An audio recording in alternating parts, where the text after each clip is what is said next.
दोस्तों, आज मैं आपसे एक सीधा सा सवाल पूछना चाहता हूँ। क्या आपने कभी सोचा है कि पेट्रोल पंप जैसा बड़ा बिजनेस सिर्फ अमीर लोगों के लिए होता है, या कोई आम इंसान भी इस लाइन में आ सकता है? क्या सच में इस बिजनेस के लिए करोड़ों रुपए जरूरी हैं, या फिर सही जानकारी ही सबसे बड़ी पूंजी है? आज इस वीडियो में हम पेट्रोल पंप डीलरशिप की पूरी सच्चाई जानने वाले हैं। कितना पैसा सच में लगता है, कौन सा मॉडल कम इन्वेस्टमेंट वाला है, कौन सा मॉडल आपको मालिक बनाता है, और 2026 में इसका फ्यूचर क्या है। वीडियो को अंत तक जरूर देखिएगा, क्योंकि बीच में मैं एक ऐसा कैलकुलेशन बताऊंगा जिसके बाद आप खुद फैसला कर पाएंगे कि ये बिजनेस आपके लिए सही है या नहीं। दोस्तों, आज भारत में 80,000 से ज्यादा पेट्रोल पंप ऑपरेट हो रहे हैं, और ये संख्या हर साल बढ़ रही है। क्यों बढ़ रही है? क्योंकि भारत तेजी से विकसित हो रहा है। नई सड़कें बन रही हैं, एक्सप्रेस वे बन रहे हैं, फैक्ट्रियां लग रही हैं, लॉजिस्टिक्स और ट्रांसपोर्ट सिस्टम तेजी से बढ़ रहा है। सबसे बड़ी बात, हर महीने लाखों नई गाड़ियां सड़कों पर उतर रही हैं। हाँ, ईवी आ रही है, सीएनजी का चलन बढ़ रहा है, लेकिन ग्राउंड रियलिटी क्या है? आज भी मेजॉरिटी गाड़ियां पेट्रोल और डीजल पर ही चल रही हैं। हेवी व्हीकल्स, ट्रक्स और बसेस अभी भी डीजल पर डिपेंडेंट है। इसलिए पेट्रोल पंप इंडस्ट्री अभी खत्म होने वाली नहीं है। अब सवाल आता है, पेट्रोल पंप देता कौन है? भारत में मुख्य कंपनियां हैं Indian oil, Bharat petroleum, Hindustan petroleum. Private sector में Reliance network,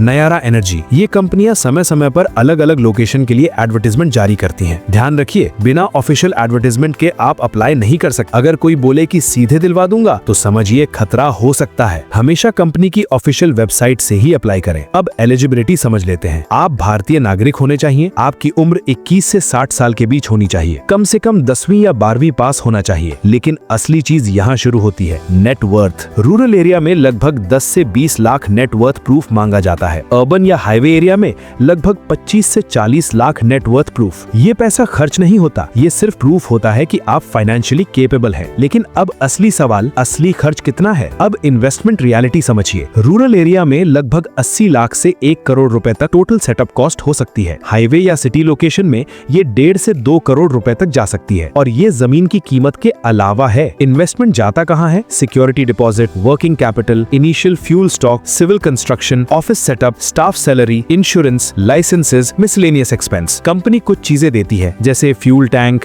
dispensing machine, branding और सेफ्टी सिस्टम, लेकिन day to day operational responsibility आपकी होती है। अब यहाँ सबसे इंपॉर्टेंट हिस्सा आता है, 2 अलग मॉडल। पहला मॉडल कंपनी ऑपरेटेड मॉडल। इसमें कंपनी पूरा सेटअप करती है, आप मैनेजमेंट संभालते हैं, आपको फिक्स सैलरी और इंसेंटिव मिलता है। रिस्क कम होता है, लेकिन अर्निंग लिमिटेड होती है। दूसरा मॉडल डीलरशिप ओनरशिप मॉडल। इसमें आप इन्वेस्टमेंट करते हैं, आप ओनर बनते हैं, इनकम कमीशन पर डिपेंड करती है। रिस्क ज्यादा होता है, लेकिन अर्निंग पोटेंशियल भी ज्यादा होता है। अब आप खुद सोचिए, आप सेफ प्लेयर हैं या रिस्क टेकर? अब एक रियलिस्टिक प्रॉफिट कैलकुलेशन समझ लेते हैं। मान लीजिए आपका पेट्रोल पंप हाईवे पर है, डेली सेल लगभग 7,000 से 8,000 लीटर फ्यूल का है। पर लीटर कमीशन एवरेज 2 से 3 रुपए के बीच होता है। अगर हम 2.5 रुपए एवरेज मान ले, तो 8,000 into 2.5 is equal to 20,000 rupees gross margin per day. महीने का लगभग 6 लाख रुपए ग्रॉस मार्जिन। लेकिन इसमें से खर्च निकालना होगा, staff salary, electricity, maintenance, leakage loss, miscellaneous expenses. Net बच सकता है लगभग 2 से 3 लाख रुपए महीने का। लोकेशन और सेल पर डिपेंड करेगा। अब आप खुद कैलकुलेट कीजिए, अगर इन्वेस्टमेंट 1.5 करोड़ है और अर्निंग 2.5 लाख रुपए महीने की है, तो आपका ब्रेक इवन कितने साल में आएगा? यही कैलकुलेशन हर सीरियस इन्वेस्टर करता है। अब लैंड रिक्वायरमेंट समझ लीजिए। हाईवे के लिए लगभग 1200 से 1500 स्क्वायर मीटर जमीन चाहिए। सिटी या टाउन में लगभग 800 से 1200 स्क्वायर मीटर जमीन पर्याप्त होती है। ओन लैंड बेहतर है। अगर लीज पर है तो कम से कम 20 से 30 साल का अग्रीमेंट होना चाहिए। क्लियर टाइटल होना चाहिए। ग्रीन बेल्ट एरिया में जमीन नहीं होनी चाहिए। फील्ड इंस्पेक्शन और वेरिफिकेशन होता है। अब सिलेक्शन प्रोसेस समझिए। सबसे पहले ऑनलाइन एप्लीकेशन होती है। एप्लीकेशन फी जमा होती है, ड्रॉ सिस्टम से सिलेक्शन होता है, इंटरव्यू होता है, लैंड वेरिफिकेशन होता है, फील्ड इंस्पेक्शन होता है, लेटर ऑफ इंटेंट मिलता है, अग्रीमेंट साइन होते हैं, कंस्ट्रक्शन होता है, कमिश्निंग होती है, और फिर ग्रैंड ओपनिंग होती है। पूरा प्रोसेस 1 से 1.5 साल तक जा सकता है। पेशेंस बहुत जरूरी है। अब फ्यूचर की बात करें, आज का पेट्रोल पंप सिर्फ फ्यूल स्टेशन नहीं रहा। अब वहाँ ईवी चार्जिंग स्टेशन लग रहे हैं, सीएनजी पंप ऐड हो रहे हैं, मिनी मार्ट खुल रहे हैं, एटीएम लगाए जा रहे हैं, कैफे और फूड आउटलेट भी खुल रहे हैं। यानी मल्टी इनकम सोर्स मॉडल बन चुका है। फ्यूचर हाइब्रिड होगा, petrol plus diesel plus EV plus CNG combo. जो डीलर स्मार्ट होगा